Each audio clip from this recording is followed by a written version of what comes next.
श्रावण मास के अवसर पर सूर सदन में 22 जुलाई तक चलने वाले गौ महिमा महोत्सव के लिए सोमवार को भव्य कलश यात्रा निकाली गई।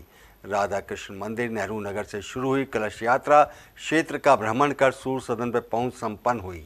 कलश यात्रा में पीत वस्त्र धारण कर बड़ी संख्या में महिलाएं शामिल हुईं। पहले दिन कथा व्यास रसराज महाराज ने कहा कि हृदय में गौ माता को विराजमान करने से ही सभी देवताओं की कृपा बरसने लगेगी। इस अवसर पर ऋषि उपाध्याय, डॉक्टर कुंदनिका शर्मा, सुमन गोयल सहित बड़ी संख्या में मुअज्जिम लोग उपस्थित रहे।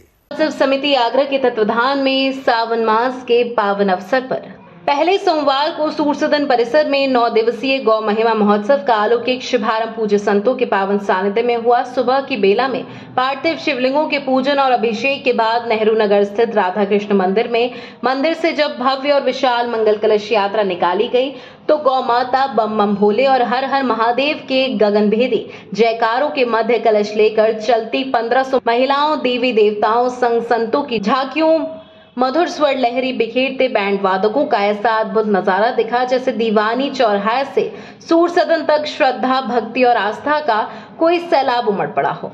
मंगल कलश यात्रा के समापन पर पूज्य गोपेश कृष्णदास जी महाराज ने मातृशक्ति का आभार व्यक्त करते हुए आशीर्वचन से कहा कि सावन मास के प्रथम सोमवार को भगवान शिव और पूज्य गौ माता की परम कृपा से ही ऐसा दुर्लभ पुण्यदायी अवसर हमें मिल पाता है। उन्होंने प्रेरणा दी कि आप अपने हृदय कमल में गौ माता को विराजमान कीजिए तो आप पर भगवान शिव, भगवान कृष्ण और भगवान राम सहित सभी देवी देवताओं की कृपा बरसने लगेगी। जगत गुरु द्वाराचार्य मलुक पीठाधीश्वर स्वामी राजेंद्र दास देवाचार्य महाराज के परम कृपा पात्र रसराज जी महाराज ने जय गौ माता जय गोपाल के संकीर्तन के बाद नारी शक्ति को प्रणाम करते हुए कहा कि आप सभी माताओं ने गौ रक्षा और गौ सेवा का जो ध्वज उठाया है वह प्रशंसनीय है। उन्होंने समझाया कि महापुरुष धन दिखाने से नहीं, मन दिखाने से, भाव और श्रद्धा से आते हैं। शाम की बेला में कथा के पहले दिन रसराज जी महाराज ने कहा कि सावन मास में भगवान शिव स्वयं आकर पूजन स्वीकार करते हैं। सावन मास से अधिक कोई भी दूसरा मास भगवान शिव को प्रिय नहीं। सावन मास में भगवान शिव की आराधना श्रेयस्कर है। पलक पावड़े बिछाकर व्यास जी का इंतजार कर रहे हैं। जैसे ही व्यास जी आ जाएंगे, उत्सुकता से, उमंग से भरी हुई बहनें, माताएं कलश यात्रा लेकर अपने गंतव्य तक पहुंचने के लिए तैयार है। बिल्कुल ऐसे आकुल लग रही है कि कब हम कलश यात्रा लें और कलश यात्रा में चलें और सूर सदन पहुंच जाएं। 1.25 लाख पार्थिव शिवलिंगों का अभिषेक आगरा में पहली बार होने जा रहा है। 9 दिन की शिव पुराण कथा पहली बार होने जा रही है। माता बहनों में इतना उत्साह है कि रोके से नहीं रुक रही है। मैं कह रही हूँ व्यास जी को तो आने दो। माता बहनें तुरंत कथा के स्थान पर पहुंचने को व्याकुल है। इस तरह के उमंग, इस तरह का उत्साह जो देखने को मिल रहा है, ये बड़ा अद्भुत और अतुलनीय है।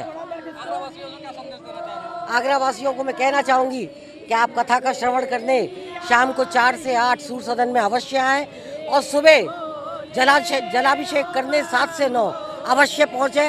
आपसे करबद्ध आग्रह है कि सभी इस कथा से जुड़े। आप ये देखो बहनों में कितना जोर जोश है कि आगे ही बढ़ी चली जा रही हैं। वो ये नहीं देख रही है ब्याह जी आए हैं नहीं आए हैं, बस उनको नारे लगा के हर हर महादेव के बस निकलना है, कथा सुननी है उनको। पहली बार हो रही है इस पुराण में ऊंचे ऊंचे संतों का आगमन हो रहा है। यह शिव पुराण सूर सदन में होने जा रही है। इसके उपलक्ष्य में आज यहाँ से 2100 महिलाओं का मंगल कलश यहाँ से निकाली जा रही है। ये महिलाएं यहाँ से मंगल कलश लेकर दीवानी चौराहे होती हुई सूर सदन कथा स्थल पर पहुँचेंगी। इसमें महिलाओं ने बड़ी बढ़ उत्साह लिया है, भाग लिया है। महिलाओं के अलावा जेंट्स इसके अंदर बहुत दूर दूर से आए हुए आ रहे हैं, बाहर से आ रहे हैं। जितने भी जेंट्स हैं, कुछ आदमी झांसी है, ग्वालियर है, टूंडला है, फिर यहाँ चल के आ रहे हैं इस भागवत में भाग लेने के लिए। आज मंगल कलश यात्रा का शुभारंभ राधा स्वरूप सभी बहनों ने किया है और ये 14 जुलाई 2025 से 22 जुलाई 2025 तक सूर सदन प्रांगण में जो होने जा रही महाशिव पुराण कथा के उपलक्ष्य में आज बहनों ने बिल्कुल समूचा वृंदावन बना दिया है। इस आगरा की धरा से राधा कृष्ण मंदिर से ये यहाँ मंगल कलश यात्रा का यहाँ पर शुभारंभ हुआ है। लग रहा है कि यहाँ राधा कृष्ण जी भी विराजमान है, माँ गौरी जी, महादेव भी विराजमान है। सावन मास का आज पहला दिन है। सभी की मंगल कामनाएं पूरी होंगी, सभी की मनोकामनाएं पूरी होंगी। क्योंकि सावन माह में बाबा महादेव सब पर कृपा करते हैं। इन माताओं ने भी सर पर कलश रखकर उनसे आशीर्वाद प्राप्त किया है। मैं सभी को ये विनती कर रहा हूँ कि 14 जुलाई से 22 जुलाई तक सूर्य सदन प्रांगण में समय से पहले आ जाएं, जिससे कि उनको भी सब आशीर्वाद महासंतों का, सभी महापुरुषों का आशीर्वाद प्राप्त हो और भजन संध्या श्रवण करें और पार्थिव शिवलिंग का भी श्रवण करें। हर हर महादेव, हर हर। और एक दिव्य महोत्सव यहाँ शुरू हो रहा है। ब्रज का प्रवेश द्वार आगरा है और आगरा में आज से शिव पुराण एवं गौ महिमा महोत्सव होने जा रहा है, जिसमें भारतवर्ष के सभी बड़े बड़े विद्वान महापुरुष आकर के यहाँ दर्शन एवं आशीर्वचन हम सभी लोगों को प्रदान करेंगे। यह दास 9 दिन तक शिव महापुराण की कथा एवं गौ महिमा महोत्सव, जिसको एक गौ के बारे में भी और गौ गोपाल इत्यादि आदि सब के बारे में चर्चा होगी। और ये सब जो सानिध्य में चल रहा है, हमारे परम गौ उपासक श्री गोपेश कृष्ण दास जी महाराज, उनकी पावन अध्यक्षता में यह सब कार्यक्रम चल रहा है और उन्हीं के ही संरक्षण में, उन्हीं के आशीर्वाद से इतना बड़ा महोत्सव आगरा में होने जा रहा है। और आज इसकी भव्य शोभा यात्रा है। आपके माध्यम से हम बताना चाहते हैं, सभी लोगों को आग्रह करना चाहते हैं कि अधिक से अधिक संख्या में यहाँ पधार करके धर्म लाभ एवं पुण्य लाभ अर्जित करें। जैसे नगर राधा कृष्ण मंदिर से कलश यात्रा शुरू हो रही है, जो कि सभी महिलाएं पीले वस्त्रों में हैं और कलश सिर पर उठाए हुए सभी चली जा रही हैं। ऐसा लग रहा है कि जैसे कि ये गंगा बह रही हो। और 4 बजे से शिव पुराण शुरू होगी, 8 बजे तक कथा चलेगी। सभी भक्त लोगों को मैं आमंत्रित करती हूँ, जो भी अगर इससे वंचित रह गए हैं वो सब लोग सूर्य सदन आए और कथा सुने और पार्थिव शिवलिंग का अभिषेक करके अपने जीवन को धन्य बनाएं, बाबा का आशीर्वाद प्राप्त करें। और कलश कोई गिनती नहीं है कि कितनी महिलाएं हैं या उम्र पड़ी हैं। ऐसा लग रहा है कि कलश की कहीं खान निकल रही है और महिलाएं लेती जा रही हैं। कुछ कह नहीं सकते कि वैसे हमें 2,051 का हमारा टारगेट था, लेकिन हमें लगता है कि उससे भी ऊपर जाएगा।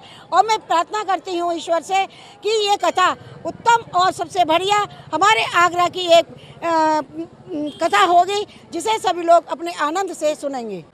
मेरा नाम मोनिका फौजदार है। आज महादेव का जो शिव पुराण रखा गया है सूर्य सदन में, उसी के उपलक्ष्य में सभी बहनें यहाँ एकत्रित हुई हैं और 2000 से ज़्यादा कलश उठाए जा रहे हैं। क्राइटेरिया तो 2051 का था, लेकिन उससे भी ज़्यादा महिलाएं आगे बढ़ चढ़कर हिस्सा ले रही हैं महादेव के पहले सोमवार की वजह से। इस महीने में पार्थिवेश्वर शिवलिंग बनाकर जो भगवान शिव का पूजन करता है उसको मनोवांछित फल प्राप्त होता है।